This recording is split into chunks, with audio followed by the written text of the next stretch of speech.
Alors, on va commencer la première vidéo avec le grappin. Donc désolé si ça scintille un petit peu dans l'écran, parce que c'est de l'éclairage à LED au-dessus de moi. Donc, voici les grappins que nous utilisons. Donc si vous trouvez quelqu'un qui soude bien, donc fer à béton de 8 mm, voire 10 mm, mais je conseille 8 mm. Parce que quand votre grappin de 10 mm est bloqué, je vous dis quand vous tirez, impossible à l'enlever, c'est mort quoi. Que le 8 mm, on arrive quand même à tirer, qu'il se torde pour qu'on puisse l'évacuer après. Donc voilà. Donc il suffit de faire 4 tiges exactement de cette longueur là. Faire des bons pâtés de soudure là, et remettre une deuxième tige ici, clac, bien soudée. Et le mieux, c'est avec 4 tridents. Donc ça, c'est ce que je vous conseille en grappin. Ceux que vous achetez sont bien, mais ceux-là sont 10 fois mieux quoi.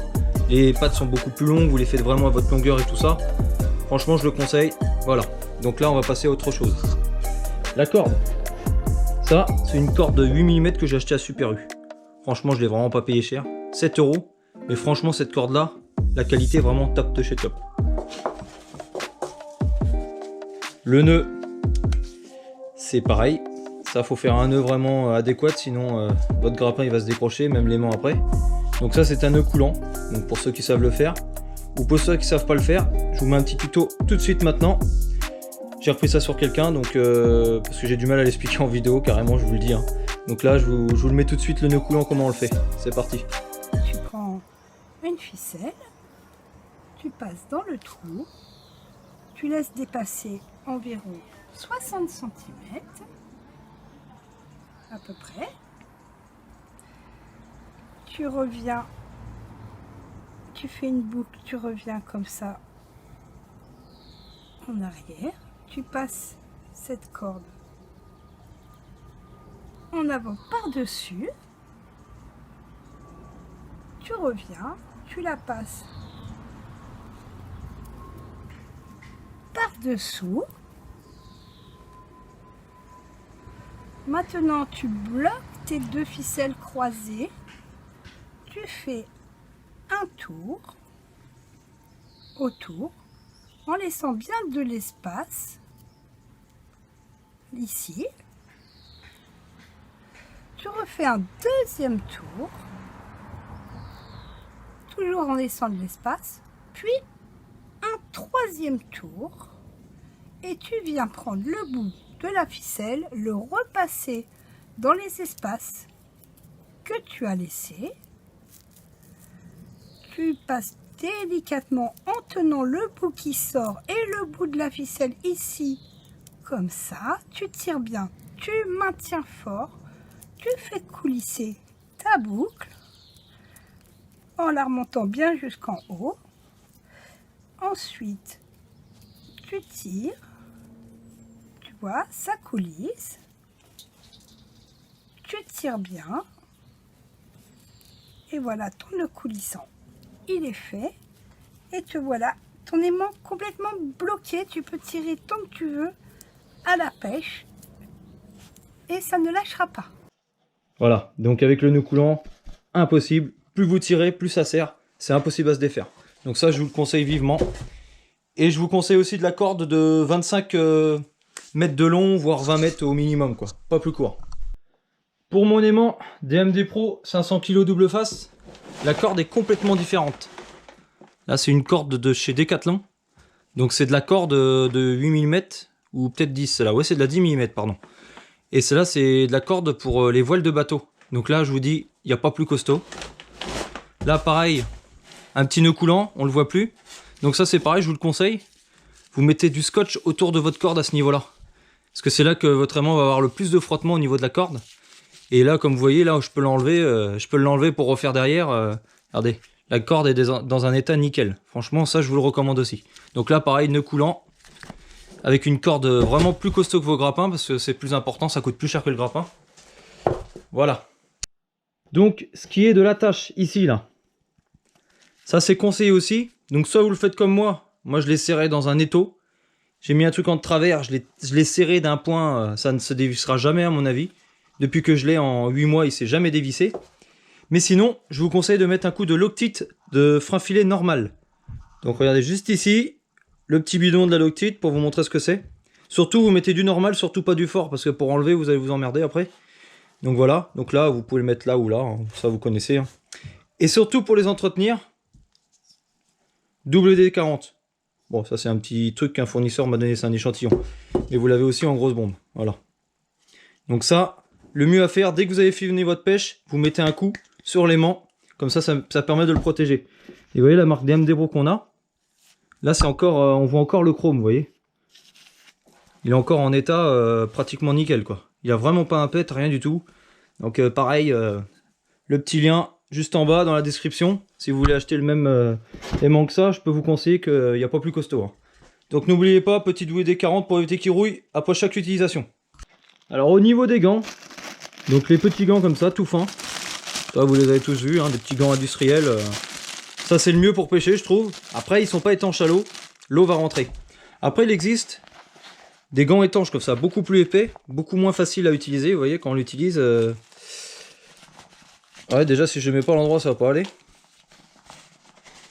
C'est beaucoup plus raide avec la main, vous voyez. Beaucoup plus raide mais étanche, mais franchement moi j'aime pas. Franchement c'est pas le top. Après sinon vous avez ce genre de gants.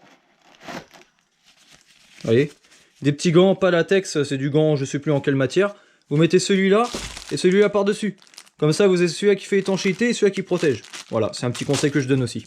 Pour ce qui est trouvailles métalliques, et ben vous voyez, j'ai carrément un gros sac plein de ferraille qui ira à la ferraille. Donc par exemple, vous voyez cette entreprise-là, quand on va sur le Mans avec pêche aveuglément appelle ces gens-là pour venir récupérer la ferraille. On ne laisse rien traîner du tout. Alors celui-là, vous l'avez reconnu, c'est l'aimant 360. Donc quand vous le mettez, par contre, vous voyez là, il n'est pas serré à fond. Franchement, c'est vraiment la misère à serrer l'écrou. Même avec une clé plate ou une clé à fourche, tout ce qu'on veut, impossible à le serrer. Mais bon, du moment qu'il est bien serré ici, ça va pas bouger. Pareil, nœud coulant comme d'habitude. Et un petit truc que je conseille, regardez ce qu'il y a là. Une petite pièce de 1 centime. Ouais, parce que les pêcheurs, ils vont le savoir. Quand on pêche, la limaille, elle se fout dans le trou. Alors quand on gratte pour enlever, on se fout des bouts de limaille qui dépassent, c'est un peu la misère. Que là, vous mettez une pièce d'1 centime. Pareil, deuxième conseil. Donc là, le chrome, il va s'enlever. Hein. Forcément, les 360, le chrome, ça s'enlève au fur et à mesure. Donc sous ma coque de protection, parce que là, il y a une coque de protection, vous voyez, il y a du mastic derrière. Ouais, du mastic d'étanchéité. Donc avant d'enfiler votre aimant, vous foutez du mastic d'étanchéité avant de l'enfiler. Comme ça va permettre, au niveau des chocs, d'amortir le choc entre la coque et l'aimant. Ça évitera qu'il se fissure. Parce que vous avez sûrement vu, là, il manque des petits morceaux, vous voyez. Je ne vais pas l'approcher trop, hein, parce que la caméra ne va pas aimer. Donc vous voyez, voilà. Le fait de mettre du mastic là, avec le choc, ça empêche de fissurer l'aimant. Donc c'est un petit conseil que je donne. Et la petite pièce d'1 centime, je vous dis, c'est top. Et surtout, demandez les autorisations avant de pêcher. Sinon, après, vous allez avoir des soucis avec la gendarmerie. Donc après, vous et votre aimant, bah, c'est terminé. Une petite question pendant ce qu'on y est. Ce grappin-là, je l'ai depuis le début. Je ne l'ai jamais perdu. Dans tous les cas, on l'a récupéré. Je lui ai donné un nom. Alors aux abonnés qui nous suivent, ils l'ont peut-être entendu. Comment s'appelle ce grappin? Je lui ai donné un nom. C'est mon... Voilà. Donc j'espère que vous allez trouver la réponse. On va voir. C'est un petit test pour les abonnés. Donc cette petite vidéo, c'était des conseils. Donc vous n'êtes pas obligé de le faire. Hein. C'est ce que je vous conseille. Il y a des choix différents faits par d'autres pêcheurs. Depuis qu'on pêche avec ça, et bah on n'a aucun problème. Voilà, c'est la fin de la vidéo. On la termine avec l'humour. Pourquoi ce masque? Parce que je vous conseille de regarder la saison de Casa de Papel qui vient de sortir. Un monstre. Pendant le confinement, ça va vous occuper. Allez, ciao. C'est bon? Bon alors, la team Normandie Détection est avec nous. Sauf que nous, on est un petit peu joueurs en Sarthe. On va leur faire passer le test ultime, savoir si c'est des bons pêcheurs. Donc le but du jeu, quand on arrive sur un nouveau spot, c'est déjà d'observer le site avant de jeter les aimants. Donc là, on va leur faire passer le test, savoir s'ils sont capables de trouver ou pas, savoir si c'est un bon spot ou pas. Donc ils vont passer à tour de rôle. Dès qu'ils auront trouvé ce qu'il y a à trouver, ils disent rien, ils se retirent et on verra combien on trouve. Allez-y les gars. Bon bah c'est bon. Ouais. Allez, vas-y. T'as trouvé? Ouais. Donc là, on a un truc honnêtement. Le compteur, il est passé, il a tout nettoyé, machin, on a toujours des déchets. Avant de ça jeter tape ton pas dans l'œil élément, à tout tu le dois monde. analyser le spot correctement. Dès que tu as trouvé l'intrus, tu te retires. Il l'a et on trouvé. verra ça au final. Ah, JP, il l'a trouvé. Oui, mais je sais qu'il l'a trouvé. Mais je sais que tu l'as. Ah bon lui, il est futé. Lui, il est futé. Ah, je pense qu'ils peuvent être à plusieurs. Ouais, vous pouvez y aller à plusieurs, mais dès que vous allez trouver, vous dites rien. Je suis à peine arrivé. Ouais, voilà. Ah ouais, direct. Vous, les abonnés, vous pouvez peut-être le trouver. Ouais, mais vous l'avez peut-être vu si vous avez regardé notre chaîne, on l'avait déjà mis dans une de nos vidéos, je crois. Ah mais c'est pour ça qu'il l'a vu alors. Hein? Mais non. Bah, t'es froid. Bah, Bah, tout le monde. tout le monde. Mathieu, ouais. C'est vrai. Et il y a un intrus, sérieux les gars, quand vous arrivez sur un spot, vous faites quoi? Bah, je lance. Oh là, c'est quoi ça? Oh la vache.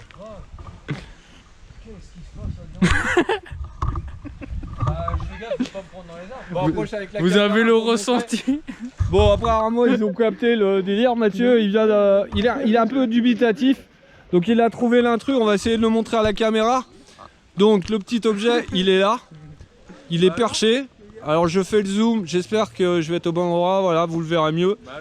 Voilà, donc là, ici, il y a un fer à repasser de suspendu. Et c'est notre petit test ultime pour savoir si ils sont capables ou pas de le trouver. Voilà. Donc, bon.